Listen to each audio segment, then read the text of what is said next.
Let's take a moment and talk about my favorite brand. Let's talk Skims. Putting on my Skims while getting dressed has now redefined my feel good, look good mentality. One of my favorites is their Fits Everybody dipped front thong. You guys know I have talked about this time and time again. This is the most comfortable article of clothing that I've put on my body. Trust me, guys, you are going to love it. So shop my favorite bras and underwear at skims.com, and after you place your order, be sure to let them know that I sent you. Select podcast in the survey and be sure to select my show in the drop-down menu that follows.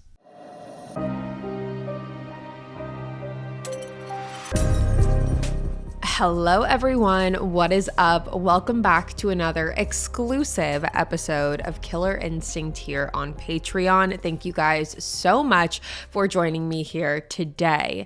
I am really eager about today's episode. I am so curious to know what you guys are going to think by the end of it, because as you can tell by the title, today we are talking about the brutal murder of a young woman named Whitney Hostler. And this is a case that, even though it is solved, there are some questions that people have regarding the conclusion of this case. And I'm very curious to know where you guys land on this. So with that all being said, let's jump right on into it today.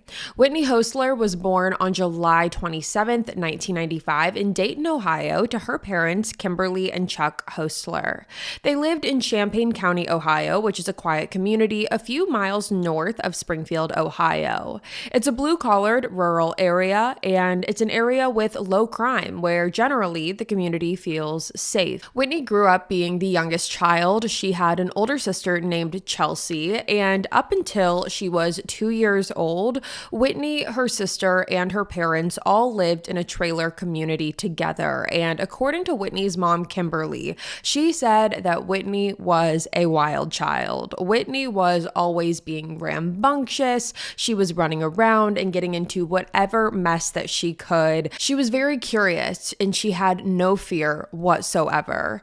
Now, when Whitney was 2 years old, her parents did decide to get a divorce, and this was partially due to Kimberly going through some of her own personal struggles, and she decided that it would be best if the kids stayed with their father, Chuck. So she gave the girls to Chuck for him to raise, with the intention of always coming back to her daughters, but she felt like she needed to go off and take care of herself in order to do that.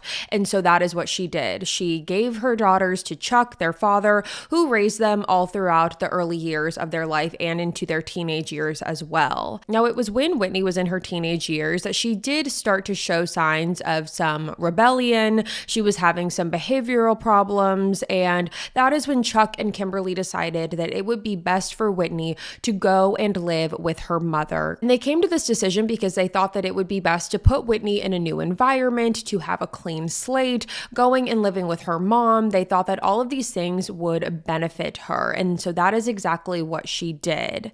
Now, at this point in her life, Kimberly said that her daughter was incredibly edgy. She was very spunky and she was very blunt. She had no problem telling you exactly how she felt. Whitney had no filter and she was not going to sugarcoat anything. But along with that side of her personality, Whitney's passions mainly included art. She was incredibly creative. She loved everything from drawing to painting. She was incredibly artistic. She would create these beautiful paintings. They were stunning. She was so incredibly talented and, again, creative, and that was her outlet.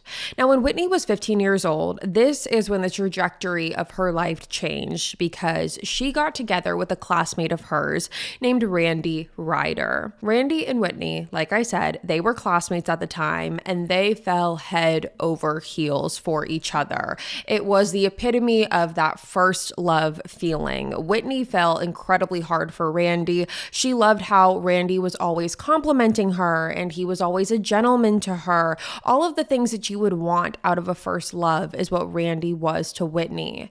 Now, at the time that Randy and Whitney got together, Randy was living at home with his parents, Valerie and Rodney. Rodney. He also had an older sister and 2 older brothers as well. So similarly to Whitney, he too was the baby of the family. He was the youngest out of his siblings. Now, Whitney and Randy would go on to date for the next 7 years. And when Whitney was 22 years old, she found out that she and Randy were expecting their first child together. And they found this out in the fall of 2017.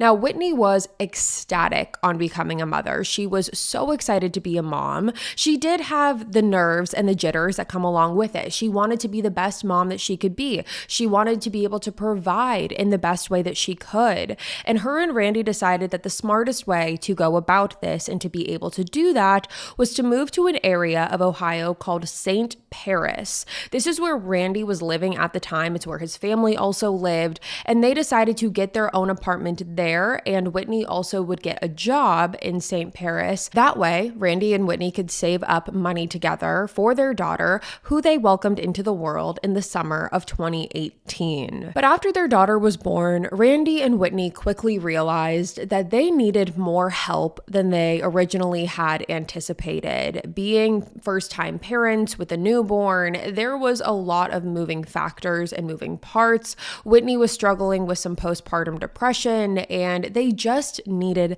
help. And because of this, that is when Valerie and Rodney, so again, these are Randy's parents, they offered for Randy and Whitney and the baby to move into their homes. And Whitney and Randy were relieved when they got this offer from Randy's parents. They thought that they would be getting help. They thought that it would really alleviate some of the pressure that they were feeling, which it did. And so they were incredibly grateful and moved into the home.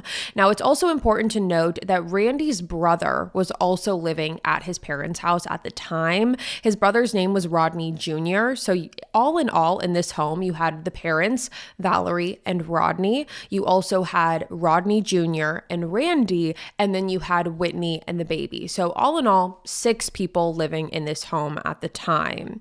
Now, like I said, Randy's parents were very eager to help, and they were really excited about the opportunity to be able to bond with their granddaughter who was now going to be living with them.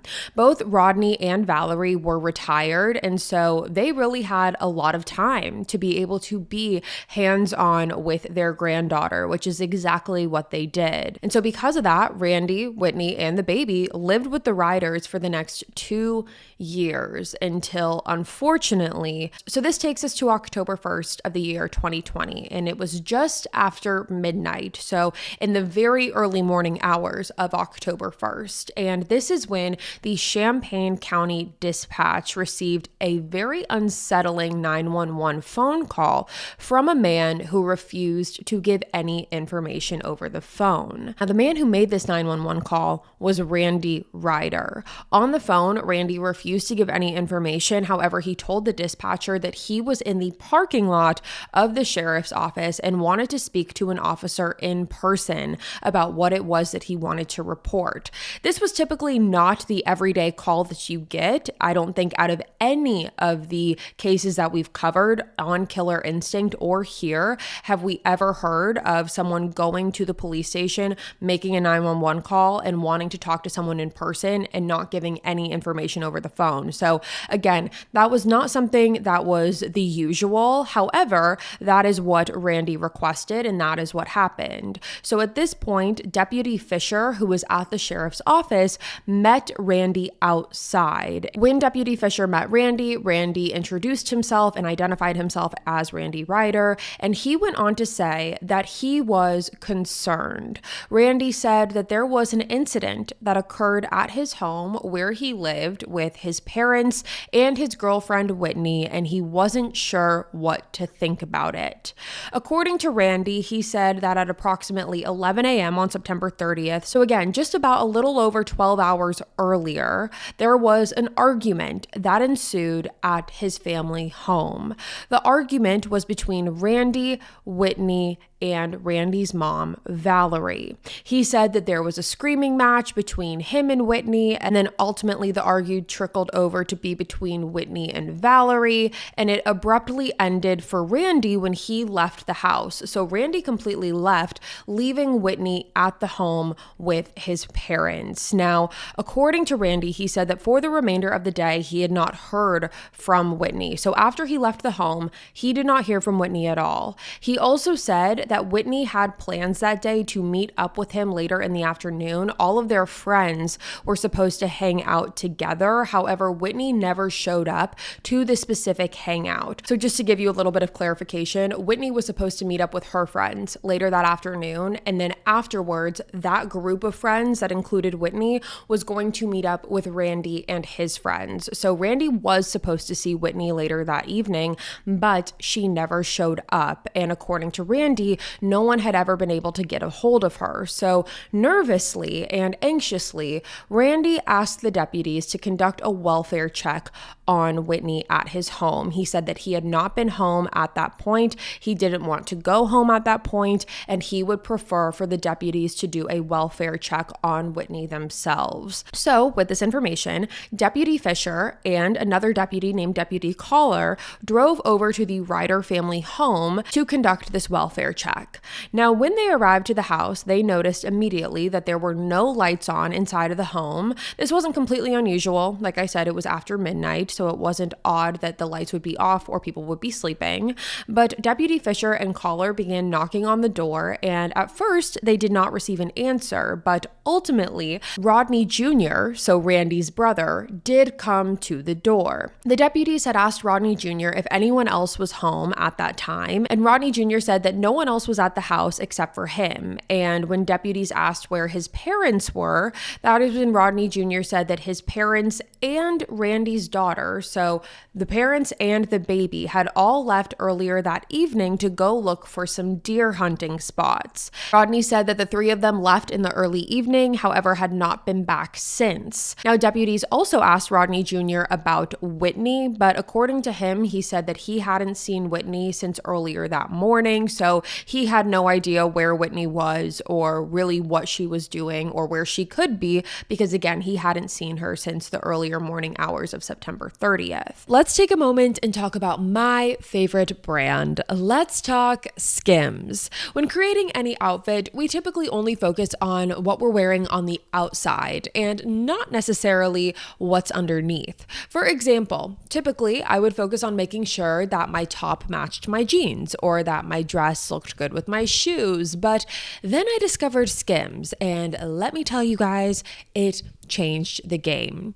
I was now focused more on what I was wearing underneath because the comfort and quality that Skims provides are absolutely unmatched, and I will never go back. Putting on my Skims while getting dressed has now redefined my feel good, look good mentality. One of my favorites is their Fits Everybody dipped front thong. You guys know I have talked about this time and time again. This is the most comfortable article of clothing that I've put on my body. Hands down, I am not kidding. I swear to you that I have never bought another pair of underwear since trying these, and I will never go back. I never knew underwear could be this comfortable while simultaneously being so flattering. And when I pair it with a bra like the Fits Everybody push-up bra, you guys, it's just game over. I never knew that I could find a bra that looked as good as it felt, or vice versa. I always felt like I had to compromise. I always felt like I had to be uncomfortable for it to look good. But once I found the Fits Everybody line, I have not looked back since. It gives the perfect amount of lift without feeling heavy or bulky. Nothing is poking, nothing is squeezing or making me feel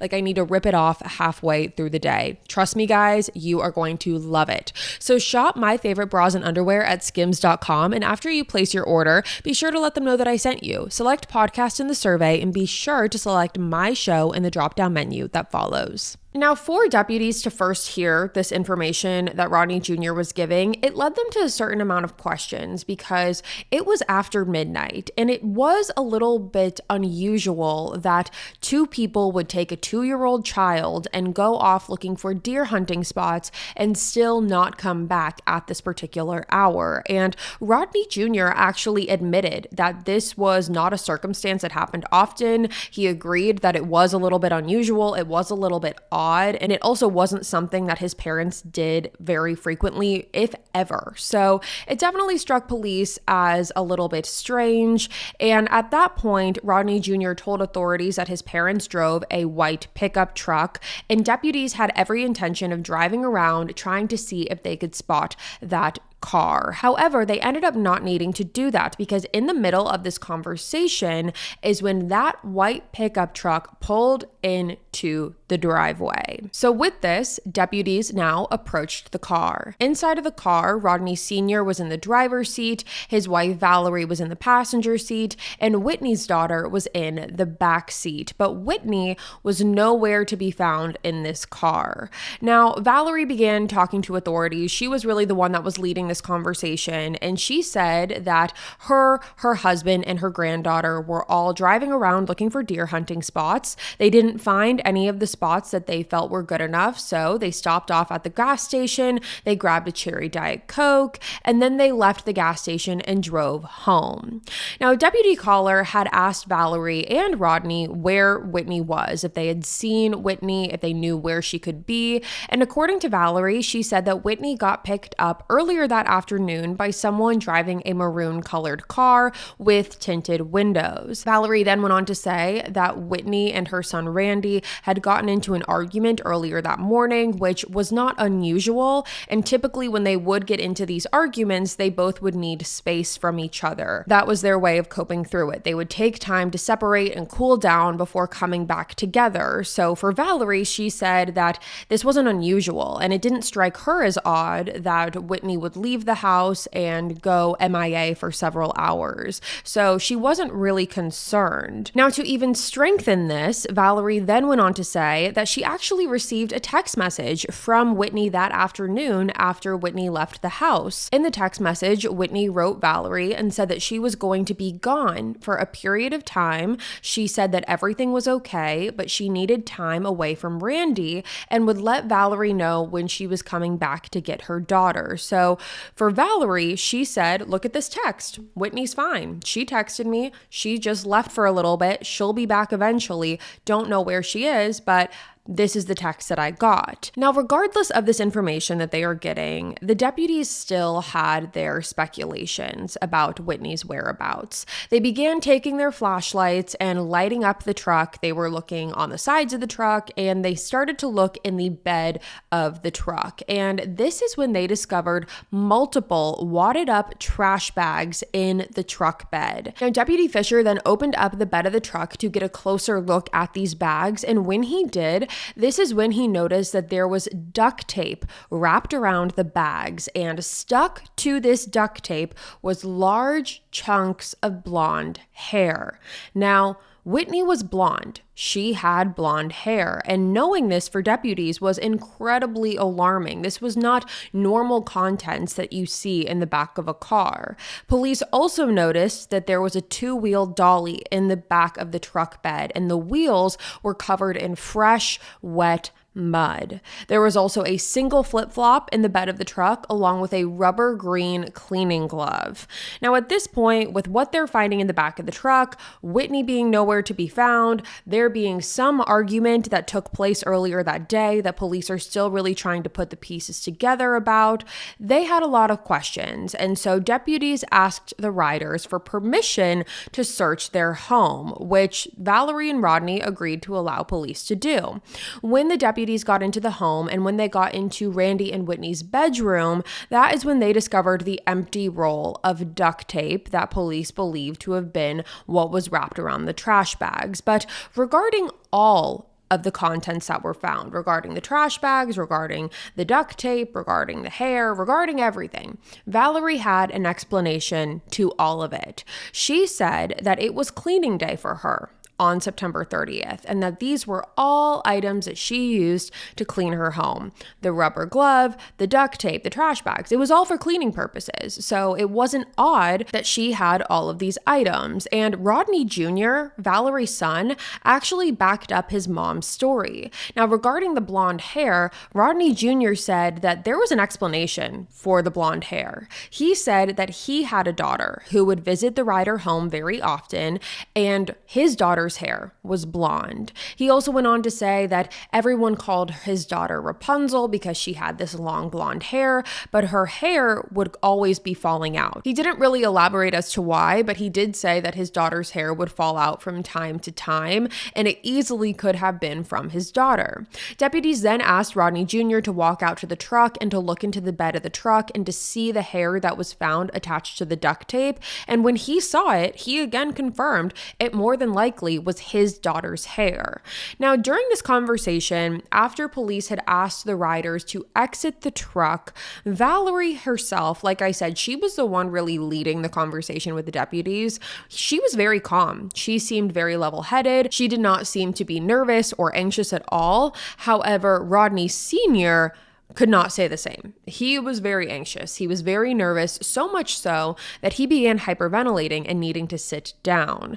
Now, at this point in the investigation, again, we're in the early morning hours of October 1st. Deputies felt like all of these little things that they were finding, all of the stuff that they found in the back of the truck, all of the questions that they were having regarding Whitney's whereabouts, they decided that it was time to call in the homicide detectives. And that was because at that point, they had a bad feeling. They had a bad gut feeling that something was wrong. So when the homicide detectives arrived to the home and began talking to the riders, they actually ended up deciding that they needed to move this conversation to the sheriff's department and have proper interviews with Valerie, Rodney Sr., and Rodney Jr. So that is what they did. Now, mind you, at this point, if you're wondering where Randy was in all of this, ever since Randy arrived to the sheriff's office to have that conversation with Deputy Fisher, he voluntarily stayed at the sheriff's office waiting for answers. So at this point, the Ryder family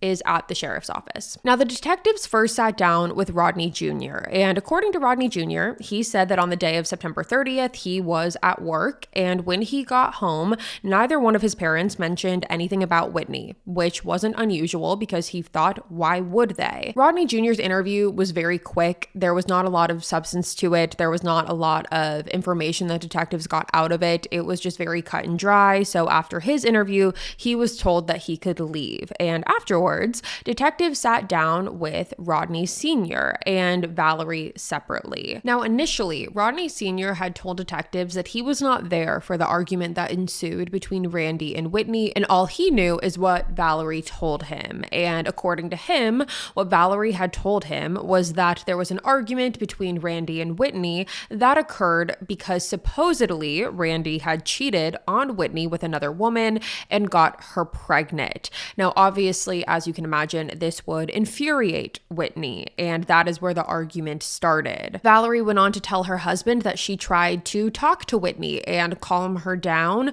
but Whitney just said that she was done. She was done with Randy and that she was going to take her daughter and move back in with her mom. Now, Valerie also told authorities the same account, and she said that she told Randy to leave the house. After the argument between Randy and Whitney, she told her son to leave the home and give Whitney some space, which he agreed to do, and Randy left the house. After that, she said that she had put Whitney's daughter down for a nap while Whitney was on the phone and packing her stuff. She really wasn't paying attention to what Whitney was doing. She just gave Whitney some space.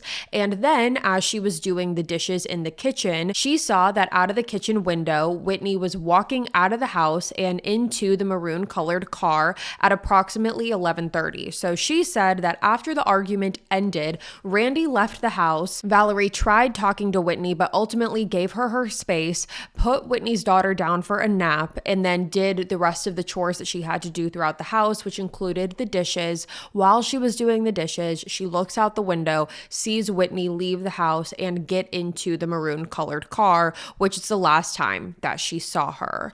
Now, the big piece of this puzzle that police were having trouble with putting together from the very beginning was Whitney leaving behind her 2-year-old daughter. Everyone who knew Whitney said that she was an incredible mother who loved her daughter more than anyone. Even Valerie and Rodney admitted in their interviews that Whitney loved her daughter more than anything, and they had a hard time believing that she would leave her daughter behind. But at this point, police did not have any evidence that proved otherwise. Maybe she did get into a huge blow-up fight with Randy and felt like her daughter would be safe with Valerie and Rodney because they had been living there for 2 2 years at that point. And it was also told to authorities by Randy's family and Valerie and Rodney themselves that his parents, Valerie and Rodney, were really the primary caretakers of their daughter. The daughter slept in Valerie and Rodney's room most nights. She was with them most times. And while Whitney and Randy liked to go out and hang out with their friends around the town, the daughter would stay with her grandparents. So she was with her grandparents for a lot of the time. And because of that, they really did paint the picture that they were the primary caregivers of their granddaughter. So at this point, with the information that they're hearing, detectives sit down with Randy and they want to get his full version of the story. Now, like I said, Randy was voluntarily at the police station up until this point, and he sat down to give his version of events. According to him, he agreed that the argument between him and Whitney started when Whitney found out that Randy was cheating on her. Randy said he overheard Whitney screaming in the other room, talking about how she was going to leave Randy, take their daughter, and take him to court for child support. Randy said that she was just going on and on and on, spewing out all of these statements and also talking poorly about his parents, which he said, even though he cheated and he was in the wrong, it rubbed him the wrong way because his parents had given so much to them. They opened up their doors for them. They'd always watched their daughter. So he didn't like that Whitney was speaking poorly about his parents. Now, according to Randy, he said that the argument started between him and Whitney in the living room. And afterwards, Whitney then went into their bedroom. And that is where Randy left her alone. And Whitney was in their bedroom and she was basically just screaming to herself. She was just yelling. She was mad. It was at this point when Randy said he saw his mom, Valerie, go into the bedroom and close the door and began talking to Whitney. According to Randy, he said that he thought that his mom was trying to talk Whitney down and really just calm her down, get her to stay, get her to level out. And so he let them have that conversation. And shortly afterwards, he saw his dad, Rodney, go into the bedroom as well. Now, Randy said that when he saw his dad go into the bedroom, there was a little bit more chatter. There was more talking back and forth that he heard, but ultimately he heard silence after a while. And that is what sparked Randy's attention because it went from all of this screaming, all of this noise in the bedroom to ultimately nothing. And so he said he walked up to the door of the bedroom, which was closed at that point. And he said that he could hear some muffled crying. But again, he thought that it was just Whitney trying to calm herself down. He thought it was a part of the conversation. And he did at that point call out. He called out for Whitney and he called out for his parents on the other side of the door and asked if everything was okay. Now, at that point, that is when Randy said his father, Rodney, came out of the bedroom and grabbed his son's wrists. Randy said that when his dad grabbed his wrists, he pulled him in close and said verbatim, "You need to leave town for a few days and make sure everyone knows where you are." Now, as you can imagine, when Randy was told this by his father, he was definitely taken aback and he did not know how to take what his dad was telling him. He said that he was incredibly confused and he truthfully thought that his dad was telling him that he needed an alibi. It seemed like his dad was telling him to make an alibi for himself. And that is what really struck him and made him feel very unsettled. At this point, Randy said that he did ask to speak to Whitney, but that is when Valerie came out of the bedroom and told her son that Whitney did not want to talk to him. She did not want to hear his voice and ultimately told him that he needed to leave, which at that point, Randy felt like was the best thing to do. Now, even though from police's standpoint, that is a very alarming thing to hear. For Rodney to tell his son, you need to go somewhere for a few days. You need to go where people know you. Make sure people are able to recognize you, point you out, and say that you were somewhere else. It does seem like Rodney was telling his son that he needed an alibi, but that was not enough evidence to hold them in jail or hold them at the police station. So ultimately, police did have to let Valerie and Rodney Whitney go. At that point, deputies did go on to speak with Whitney's family to make sure and just to confirm that Whitney was not with them. They needed to just ensure that, which they were able to do. Whitney's family did confirm that she was not with them, and none of the family had heard from Whitney since September 30th. Now, according to Whitney's family, they said that they were not shocked to hear that Randy and Whitney were fighting. They said that their relationship had been incredibly toxic ever since their daughter was born. But Whitney's family also gave a little bit more information, saying that Whitney's issues did not just start and stop with Randy. Whitney's family also gave a little bit of insight to Whitney's relationship, not only with Randy, but also with Valerie. Her family said that it was actually Valerie that Whitney had the most issues with. Whitney's family said that Whitney suffered from, like I said, postpartum depression, as I mentioned earlier, which made it very difficult for Whitney to raise her daughter in the earlier stages of her life, which is when Valerie really stepped in and started taking care of her granddaughter and, like I mentioned earlier, acting as the primary caretaker. But once Whitney was able to start feeling better and really want to step back in and be the mom for her daughter after battling through that postpartum depression, Valerie would not let Whitney do this. And she had even gone to the step of asking Randy and Whitney to sign papers to sign a legal guardianship of their daughter over to Valerie and Rodney. And as you can imagine, Whitney was infuriated. She was not going to let this happen under any circumstance. That was her daughter, and that was the end of the story. She was not going to let Valerie and Rodney all of a sudden try to take legal guardianship of her daughter away from her. So at that point, when that happened, Whitney's family said that Whitney began quietly making plans and arrangements to leave the Ryder home. She was planning on moving out for several weeks leading up to her disappearance. She was actually supposed to move out on October 1st, the day after she went missing. She was supposed to move out of the house and move into an apartment that she had already secured. She was supposed to go on October 1st to sign the papers and pick up her keys. However, she never arrived. So it was very clear. Whitney was planning to leave the Ryder home. She had plans. She had things set in place. She had arrangements that she had made for her and her daughter. She was going to leave the Ryder home, and she had been planning this for weeks leading up to her disappearance. And then all of a sudden, she goes missing. So all of this was taking place in the early morning hours of October 1st. These interviews, the information that deputies are learning,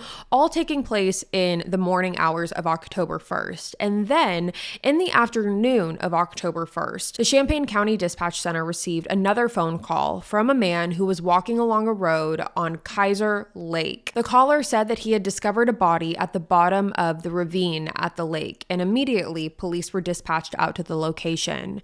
When they arrived, they did find a female body laying face down at the bottom of the ravine. Now, even though the woman was laying face down, when police rolled her over, that is when they could confidently see that this was, unfortunately, Whitney Hostler. The medical examiner was able to conclude that Whitney had been strangled to death. She had clear evidence of strangulation marks around her neck, as well as hemorrhaging in her eyes, and she also had multiple blunt force trauma injuries to her head. She had 2 major lacerations to the back of her head. Now, after discovering Whitney's body, police did call Rodney Sr. and Valerie back in for a second interview, and when they did, they initially sat down with Rodney Sr. because in deputies' mind, they truly felt like Rodney was the weaker link here, because from the very beginning, he showed more signs of being anxious and nervous. Like I mentioned, he was hyperventilating when detectives first spoke to him. So they thought to really be able to crack the team that was Valerie and Rodney, they had to go for the weakest link, and that was Rodney. So they sit down with Rodney and they show him Whitney's autopsy photos, and Rodney Sr., as they anticipated, immediately broke down crying. Detectives tried to reassure Rodney by telling him that they didn't think that he was a bad person, they think that this was a mistake, an accident, and that no one meant for any of this to happen. They had to get to the bottom of this, and they had to figure out how and why this happened. And that is when they asked him if he knew who strangled Whitney. And that is when Rodney Sr. officially cracked. He went on to tell tell deputies that it was his wife, Valerie, who killed Whitney. He went on to say that on the morning of September 30th, he was asleep in his bed when he was woken up to an argument between Valerie and Whitney that was taking place in Whitney's bedroom. He said that the screaming woke him up, so he got up, walked to the bedroom, opened the door, and that is when he found Whitney lying on the bed with a plastic bag taped over her head.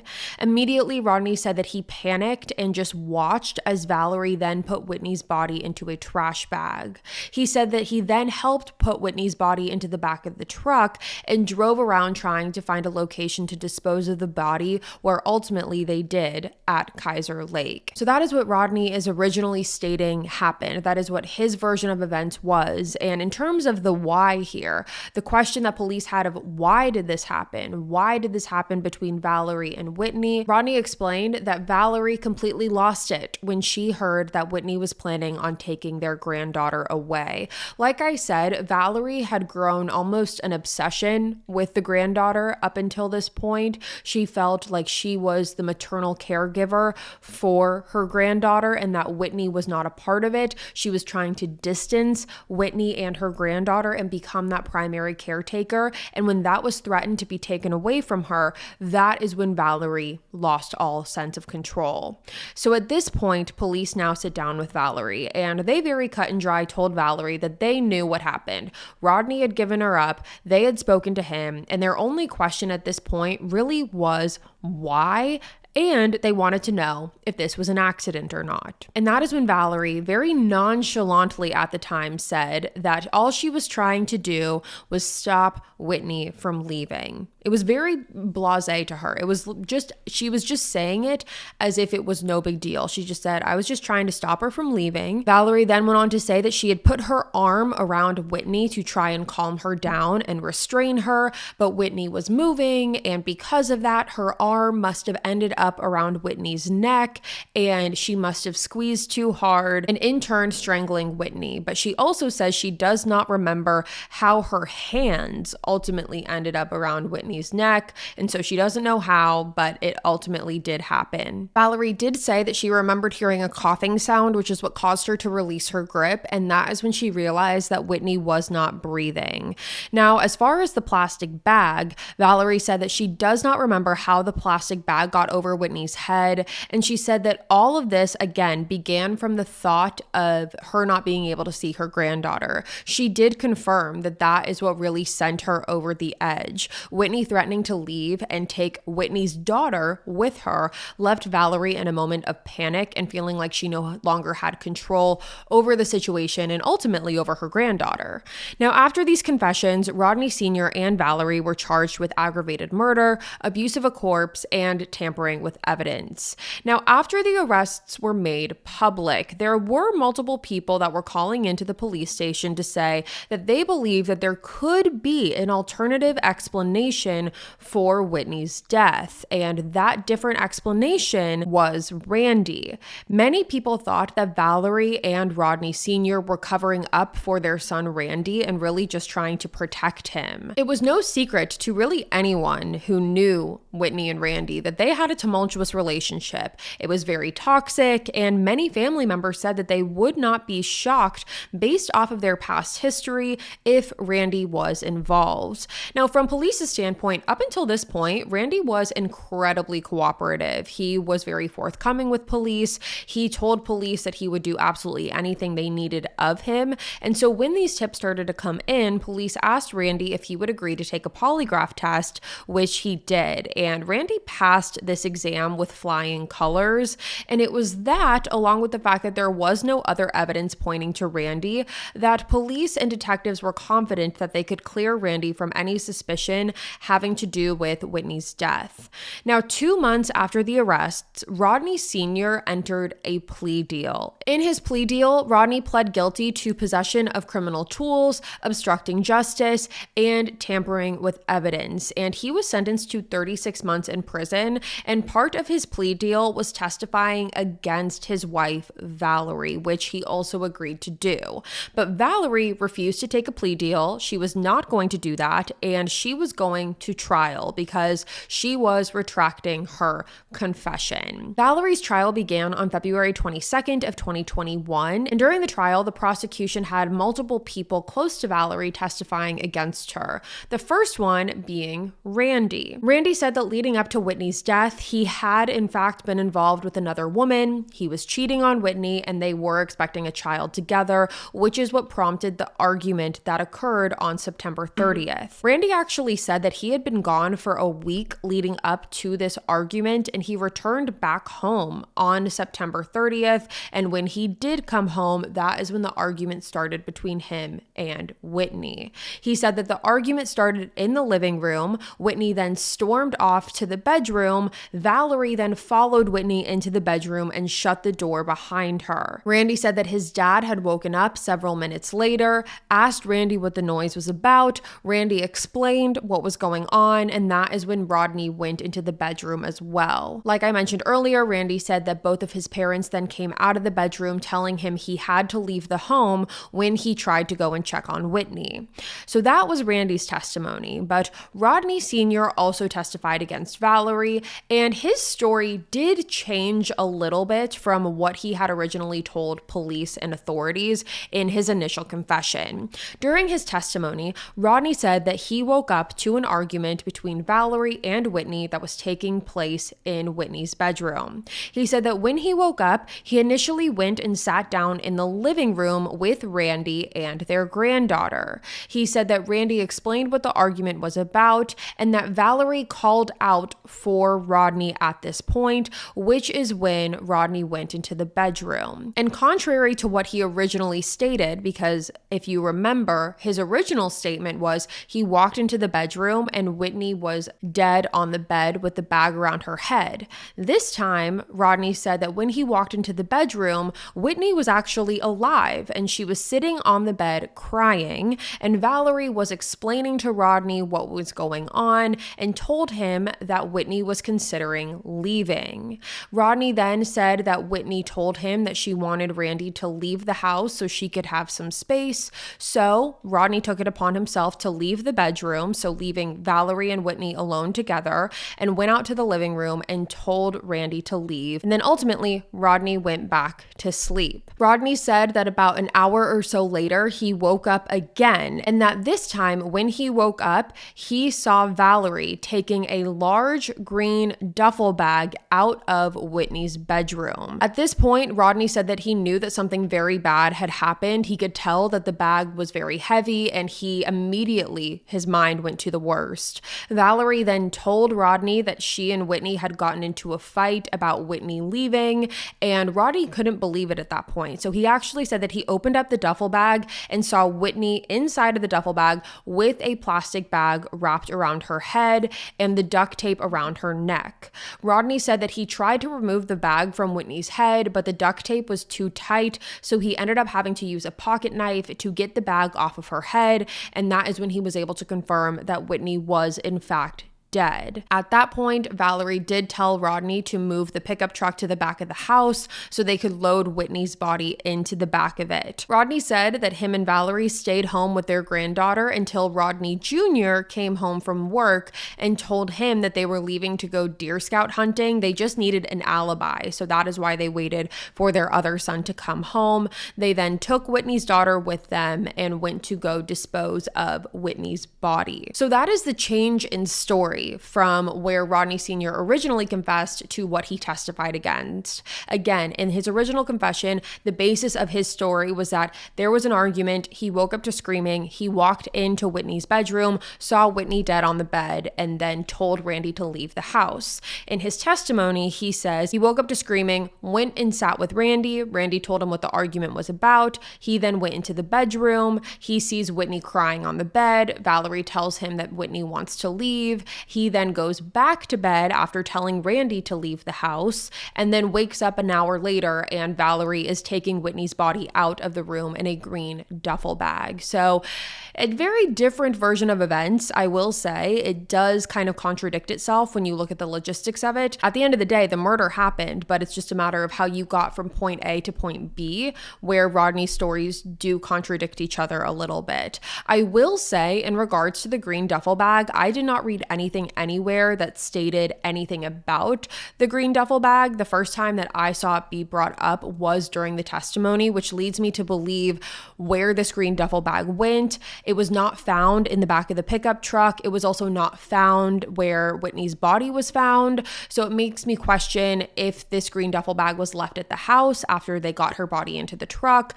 It just leads to more questions, essentially, is what I'm getting at. Now, the one piece of physical evidence that the prosecution did have against Valerie was the rubber green glove that was found in the truck. The DNA on the glove, which, as I mentioned earlier, was one of the things that police noticed was in the bed of the truck. The DNA on that glove showed Whitney's DNA on the outside of the glove and Valerie's DNA on the inside of the glove, which prosecution believes was only because Valerie was wearing that glove when she was disposing of Whitney's body. But the defense, on the other hand, was very adamant that Valerie did not do this. They claim that there was one person who was responsible for this, and that person was not Valerie, but in fact, it was her son, Randy. The defense called Randy's siblings to the stand and had them testify about the tumultuous relationship between Randy and Whitney, and also how Randy was oftentimes the instigator in certain situations, and that Valerie was a loving and caring mother. And that was really the picture that they were trying to paint. But the jury wasn't buying it, because after deliberations on February 25th, 2021, the jury found that Valerie was in fact guilty of murder, felonious assault, tampering with evidence, and gross abuse of a corpse, and she was sentenced to 21 years to life in prison. Now, as far as Whitney's daughter goes, Whitney's sister Chelsea was given custody of Whitney and Randy's daughter, so luckily she is now with Whitney's family. And Rodney Sr., he was actually released from prison on March 28th of 2023, so he is now a free man. I'm very curious to know what you guys think about this case. I'm very curious to hear your opinions on it. I'm curious to know if you think that Valerie and Rodney are the ones who are guilty of this. Do you think that Randy might have had some sort of involvement in this? Rodney's stories shifting the way that they did definitely left me to have a little bit of question and speculation. However, I think I personally do believe that the fight was between Whitney and Valerie. I do believe that Valerie was the one who murdered Whitney. I just think maybe how it got to that point is a little bit different than what was originally stated. But I'm very curious to hear what you guys have to say. And with that being said, you guys, it's going to be all for me today. Thank you so much for tuning in to another exclusive episode here of Killer Instinct on Patreon. I will be back next week with a brand new one. We also have a brand new Killer Instinct episode coming out live tomorrow across all podcast platforms. That is going to be on the case of Sherry Daly. It is an incredibly interesting case that I cannot wait for you guys to hear. But until the next time, you guys, I'll be back next week. Until then, stay safe. Bye, guys.